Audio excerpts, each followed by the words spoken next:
વડોદરાના પોટંબી નજીક દમખવાર અકસ્માત થયો. ઉભેલી ટ્રકમાં લક્ઝરી બસ ઘૂસી ગઈ. 26 લોકો ઘાયલ, ડ્રાઈવર સહિત 7 લોકોના મોત નીપજ્યા. વડોદરા શહેરના પોટંબી સ્ટેડિયમ નજીક ભયાનક અકસ્માત સર્જાયો. ટ્રક અને લક્ઝરી બસ વચ્ચે જોરદાર ટક્કર થતાં અરેરાટી સેલાઈ.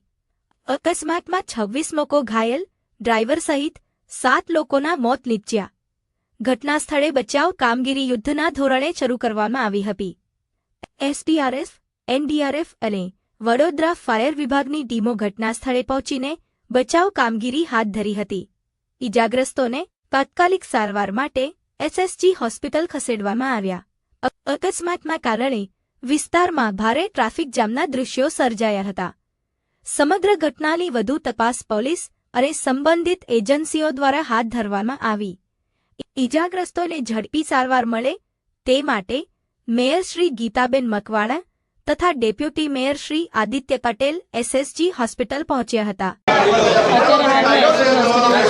અને મને જાણ થઈ કે કોટંબી ખાતે એક્સિડન્ટ થયું છે. એમાં 28 લોકોને લાવવામાં આવ્યા હતા. એમાં 6 મૃત્યુ પામેલા હતા અને અહીંયા પછી મૃત્યુ પામ્યું છે.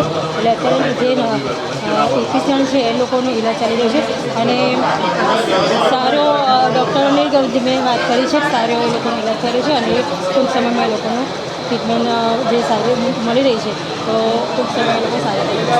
પ્રશાસનને કોઈ સૂચન કરી છે? પ્રશાસનને શું કીધું છે આ લોકોને તાત્કાલિક સારવાર મળી રહે માટે? ડૉક્ટરે જાણ કરી છે એટલે સારો એવો ઇલાજ થઈ રહ્યો છે. ટ્રીટમેન્ટ સારું એવું મળી રહ્યું અને એ લોકોનું કેવું છે કે સારું વહેલા એવા એ લોકોનું સારો એવો ઇલાજ થઈ રહ્યો છે એટલે વહેલા લોકો ટ્રીટમેન્ટથી એ લોકો જલ્દી સારા થઈ.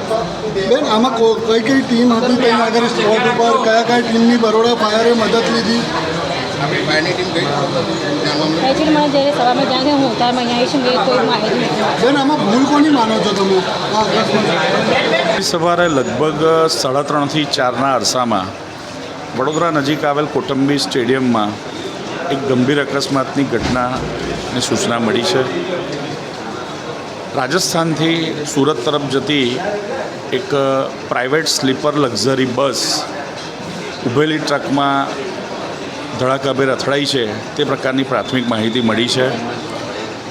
આ પ્રકારની સૂચના મળતા પોલીસની ટીમ અને આરોગ્યની ટીમ ખૂબ ઝડપી ગતિએ એક્શનમાં આવી છે. આરોગ્યની ટીમ દ્વારા નાની મોટી ઈજા પામેલા દર્દીઓને સ્થળ પર જ પ્રાથમિક સારવાર અપાઈ રહી છે.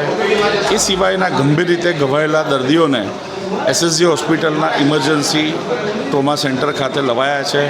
તેમને ખૂબ વિશેષ દેખરેખ હેઠળ તાત્કાલિક સારવાર અપાઈ રહી છે.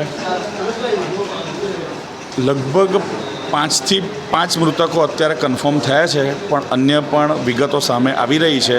ચોકસાઈપૂર્વકનો આંકડો થોડી વારમાં સામે આવશે.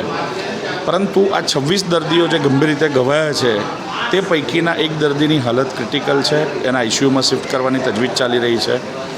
એ સિવાય સ્થળ પર પહોંચીને હોસ્પિટલના સુપ્રિન્ટેન્ડન્સી સાથે વાત થઈ છે અને પૂરતી માત્રામાં બ્લડ બેંકમાં બ્લડ ઉપલબ્ધ છે કે કેમ, પૂરતી માત્રામાં દવાનો સ્ટોક છે કે કેમ, સર્જરીના સાધનો પૂરતી માત્રામાં જરૂરી છે કે કેમ, આની ચોકસાઈ કરી છે. સ્થિતિ અત્યંત સંતોષજનક છે. પોલીસની ટીમ પણ જે પણ સામાન ને લગેજનો વિષય હોય એના સંદર્ભે કસ્ટડીમાં મૂકીને એને સેફ જગ્યાએ એમને એ સામાન મૂકી દીધો છે.